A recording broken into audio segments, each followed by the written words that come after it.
We'll pick our teams just before we make our score predictions for the game. I'll come to you first, Joe, for your goalkeeper and your back four. Obviously, it goes without saying we don't know exactly who's going to be there and who isn't. But would you be picking Caoimhín Kelleher in goal, even if Alisson is there? And what about the rest of the back four?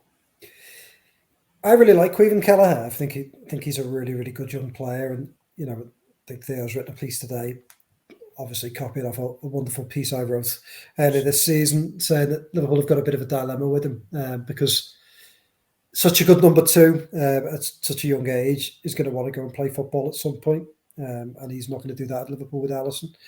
So I wonder whether Liverpool could do like a loan or a sell to buy with him, because I think he's just such a good young player.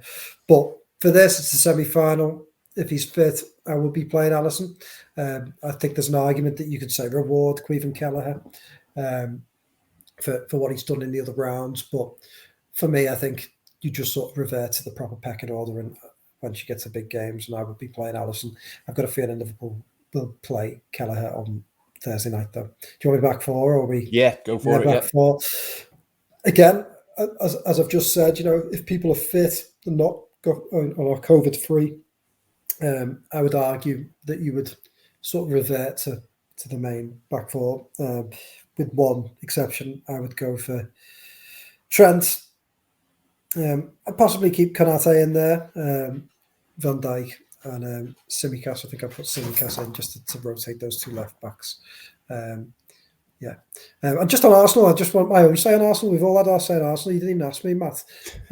But I want, if there's a chance to kick Arsenal, I want to have a little go. So I think Granit Xhaka sums up their crazy club to me. Why he's still there.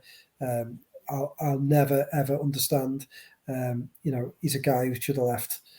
Well, he should have left seasons ago. They should probably never have bought him. But there's just a weird immaturity that runs through the playing squad, and they've had it for years. Whether it's Ozil, whether it's Aubameyang, whether it's Xhaka, And I think when they have good young players, I think if you put Saka or Smith Rowe in Liverpool, they could go on to even greater heights. But when you put them in a team like Arsenal with players around them like Aubameyang, like Xhaka, who just clearly don't care, it just holds them back.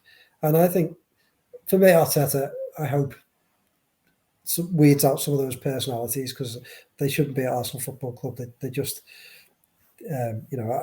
they would annoy the life out of me if they were at Liverpool, and we've had a few players like that in the past that have done so. They need to weed those players out. But yeah, sorry, go and pick your midfields. Well, we'll go to you, Theo, on your goalkeeper and your back four first. Is it similar to Joe, or we know, I think that the Trent will be missing through COVID, so I imagine Nico will play in this one. With the keeper, I keep faith with Kelleher. I reckon it's at that stage now where you've got to do what Manchester City have done, where you've got such a good number two goalkeeper that you've just got to say to him, yes, you're in the domestic cup. It doesn't matter if they get knocked out in the third round or they go all the way to the final. Those are the games that he plays. And he's played well when he's been turned to. He deserves it. And I think The Athletic have done an interview with John Achterberg, and Achterberg said to himself, there is going to be a point in the next 2 years where we're going to have a discussion with Kelleher about what does he do, because he can't just sit on the bench and be number two behind Alisson for the next 6-7 years. Like, Alisson's under contract until 2027. He's got another 10 years at the very height of the game ahead of him. If he's Liverpool number one for the next 10 years, no one's getting near him, no matter how good they are. I think you look at the international, the Ireland squad. If Kelleher was playing for anyone else, he'd probably be first choice. He'd have played a lot more football, and he'd be first choice for his country as well. So he's missing out on opportunities by being this number two for Liverpool. He's one of the best number twos they've had in the Premier League era. Not going to push him out the door if he's happy to learn off Alisson, one of the best in the world.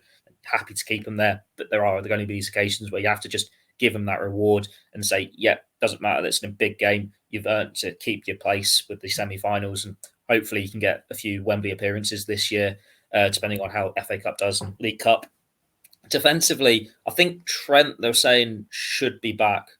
For when he tested positive, I think he'll be out of isolation and he'll be back in training just in time for Arsenal, the same way that Firmino was able to be on the bench yesterday. But it's still such a big ask to go straight back into it, because they've not been able to train if they've tested positive. They've just had to be cooped up inside. And while you're sure they can do something, I don't know, or like an exercise bike or something like that, you don't know how they're struggling with the symptoms, like coughing, how well they can breathe, stuff like this. So it'd be a big ask to throw Trent straight back in. Maybe he'll be fit for the bench. But then with the absentees from the squad yesterday, we don't know why Joe Gomez wasn't there. We don't know why Nico Williams wasn't there. Were they these players with false positives for COVID? How much have they trained? Have they got injuries that have not been disclosed, or are they just secretly rested? There's so much uncertainty there. If it's going to be a similar back four to what played yesterday, you wouldn't really have too many issues with Conor Bradley keeping his place. But then if Nico Williams is fit, he's going there. It's a quick turnaround for Brentford at the weekend, so I'd imagine you'd have Andy Robertson against Brentford. So, like Joe, Tsimikas left back. Joe Gomez is another one. We don't know why he was missing yesterday. If he's available and he's actually had some training time, you'd like to see him start a game, but it's still a bit of a gamble if he's not been training for whatever reason. So maybe it's one where you keep the Konate-Van Dijk partnership. It is still semi-final. Van Dijk you want in these big games. And Konate did well alongside him yesterday. And with Matip, his own injury record, you want him to have some proper time training, not as opposed to like just putting him in after a day, which would have been the case yesterday. Let him have a full week's training this week, and then he can have the Brentford game with Konate getting Arsenal.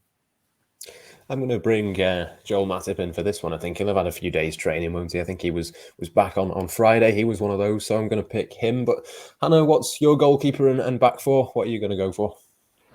I personally would probably keep Kelleher in there. I certainly get Joe's point about you want your best goalkeeper, and it at the end of the day it is a semi-final, and it is, against relatively good opposition in Arsenal. But I think you do stick with Kelleher and probably some of the youngsters as well, given that I'm sure Klopp might view it as they're the players that got us to this point in the competition, so they deserve to hopefully see it out.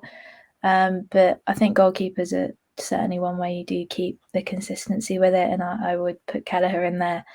Right back's definitely an interesting one. It certainly depends on when Trent comes back and how he trains. I think if anything, that's probably the youngster that you put in the back four, maybe in Conor Bradley.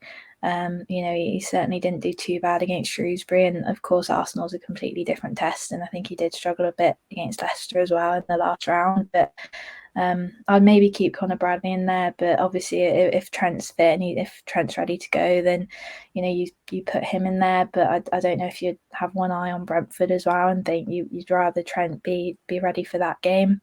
I think I agree with you. I think Matip should come back for this one if he's ready. I don't think Konate did too badly against Shrewsbury, but I definitely want to see if you are going to throw a few youngsters in there, you do need that solidity. So I probably would put Matip back in there alongside Van Dijk, and Robertson. Obviously he's been out with a red card and he's come back now, so that's a difficult one because he's had the rest, so you don't necessarily need to rotate him out. But obviously Tsimikas needs games as well if he's ever to need to come back in for a period of time. So I probably would put Tsimikas in there again with an eye on Brentford. So yeah, I think that's Bradley, Matip, Van Dijk and Tsimikas. Yep, very similar for me. We'll move on to the midfield, Joe. A couple more options in that sort of area of the pitch, we assume. You'd think Fabinho would be a certainty. Is it Fabinho and two more? Yeah, usually, yeah. I would go for Fabinho. Not Fabinho and three. Oh, well, yeah, I'd go for Fabinho. It's difficult, isn't it? Oxlade-Chamberlain had been playing well previously, so I'd possibly go for him. And he played well against Arsenal, didn't he, at Anfield? And then Henderson, if he's fit. Not too sure again on what these lads are like at the moment, but yeah, if Henderson's fit, I'd play Henderson. Obviously, if Thiago was fit, I'd play Thiago, but I don't think he's going to be. I think it's going to be a little bit longer, albeit not end of the season or March or some of the rumours that are going around. But yeah, Henderson, Fabinho, and Alex Oxlade-Chamberlain will be my three. Fabinho, Henderson and Curtis Jones for me, Theo. I think he needs a bit of a run of games, and I'm going to give him another go. Who are you going to go for? Can't we put Fabinho up front? He's got a couple of goals now. They need a striker. He's got a good frame for it. Fabinho's got to be the number 6, doesn't he? Just because he's the one he's already had COVID. He's not going to get it again so quickly. You know he's fit. You know he's available. So he's the number 6. It's another dilemma, like I was saying with Gomez and Nico Williams. You've got Henderson, Oxlade-Chamberlain, and Milner. So why were they missing yesterday? What was the reason there? Are they going to be available? How much have they trained? So I'll probably put Curtis Jones in the midfield as well, just because he's available. I think he played better in midfield yesterday than he did in the front 3. It certainly helped Liverpool get more of control of the game when they put Dixon Bonner out wide and had that more experienced head in the midfield. And then it's just, if one of those 3 is back, you'd start, they can take up that final spot. It's just which one do you go for? Maybe you keep Milner in reserve. I was about to say for a penalty shootout, but obviously it's 2 legs, so there's not going to be any penalty shootout for this one. Would have been if the first leg had gone to plan. Oxlade-Chamberlain might even be needed in the front 3. So I'll just go for the biased fact at the moment. It's Oxlade-Chamberlain against his former club. It's the League Cup, so he can start, but there's so much uncertainty about which of these players are available, which are unavailable, and why they weren't available yesterday in the first place. And finally, Hannah, do you want to talk us through your midfield? You might as well talk us through your attack as well. Yeah, so I would obviously keep Fabinho in there. And then if Henderson's fit, then I'd want him in there as well. And then I'd put Curtis Jones. Obviously, there is a shout for Alex Oxlade-Chamberlain, but I think given potentially the lack of options we'll have up front, he might choose to put Alex Oxlade-Chamberlain on the wing potentially. And he's capable of playing there, so I'd keep Curtis Jones in there. I think he played on the wing against Shrewsbury, so I'd put him back in midfield. And then in the attack, I'd obviously put Bobby Firmino up front. Minamino, I think, deserves some minutes as well. I think typically this probably would be the perfect game for Divock Origi, but I'm not quite sure if he's fit or what's happening with him or how long he's out for. So probably not Divock. And then Jota, if Jota's fit, is an obvious one as well. But it's quite difficult, I think, because obviously without our standard wingers, it's not quite sure. Jota can play out wide, but sometimes he plays through the middle as well. So you've got quite a lot of options up front in that position. So you've sort of got to mix people up and play people out of position, but you've certainly got the attacking talent to hopefully get a result against Arsenal. I think Firmino getting a goal against Shrewsbury, obviously he's been out for a little bit as well. I think he had COVID, so so him back will be important, and Minamino and then Jota, I would say. That was a very long-winded answer, sorry. Yeah, no, I agree with you. Jota on the right-hand side for me, Minamino on the left, and Firmino through the middle. I know Minamino, I think Jurgen Klopp said yesterday that he's only just come back from injury. He used the second half of the Shrewsbury game as kind of part of his rehab. So would imagine that he's probably slightly closer. Whether he'll start, I'm not too sure. But Joe, are you in agreement, or are you going to go for somebody else in that front 3? Yeah, I'd agree. It's not a front 3 that I love, because I think all 3 of them really want to be central. And part of me would be tempted to put Cade Gordon in as a bit of a wild card, and as someone to provide maybe slightly a bit more natural width. And I know you'd argue that Salah and Mane come central, but they do it from a wider starting point, don't they? So it's not a front 3 that I'm absolutely in love with, but I think it's probably the one Liverpool play Thursday. And I think if you are going to throw a wild card, you might want to do that against Brentford. But yeah, there's too many other options, especially with Origi not being fit yet. So if Origi's fit, then perhaps I'd throw him in. But it might be Brentford before he's back and ready. Theo, who are you going to go for? I don't think you had Alex Oxlade-Chamberlain in your midfield, did you? So I did have him in my midfield. You did? Oh, in that case, it's going to be the same 3 then, isn't it? Yeah, there's not really much else you can choose. Like, don't want to see Nico Williams in the front 3 again. He's not another Gareth Bale. I'm just having a dig at our video editor who's behind the scenes and loves him, to be honest. I think we say it every time we're about to play Arsenal. Roberto Firmino's got a great goal scoring record against them, but he hasn't actually scored against them since his hat-trick a few years ago. So he's due a goal against Arsenal. So he's going to take that central position. Like you said, Minamino, Klopp described the Shrewsbury game as like this rehab. And if he's fit enough to play 45 minutes and that's part of his rehab, he's going to have a few days training here. You'd like to think he's fit enough to start. And while he might not be able to get through 90 minutes for you, you're still allowed to make 5 substitutions. So you can still protect him, even if it's taking him off after, I don't know, 55 minutes or something like that.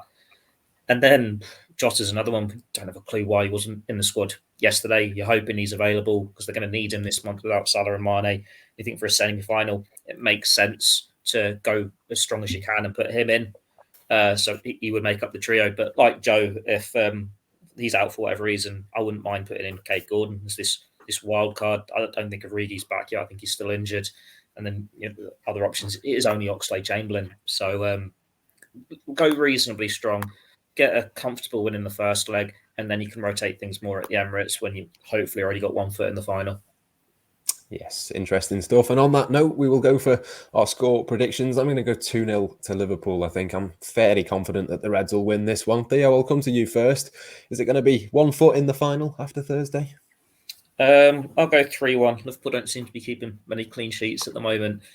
But if you've got Firmino there back, you've got Minamino there, potentially Jota, the scoring goals, even when they're not playing much this season, and without Salah and Mane, they've got points to prove as well. So you'd like to think they can take advantage against Arsenal after the weekend and put a few past them.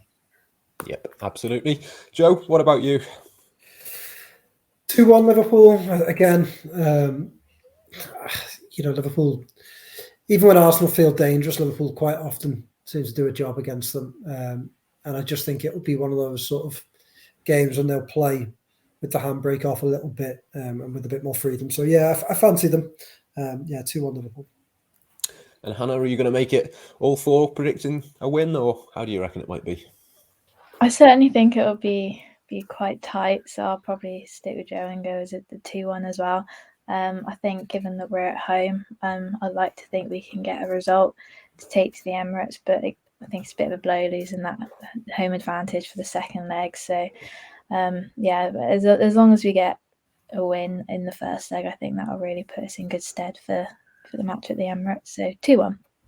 Yeah, absolutely. All positives then, but that just about brings us to the end of the podcast for now. My thanks go to Joe Rimmer, Theo Squires and to Hannah Pinnock for joining me, and of course to you at home for watching and listening too. Until next time, it's goodbye.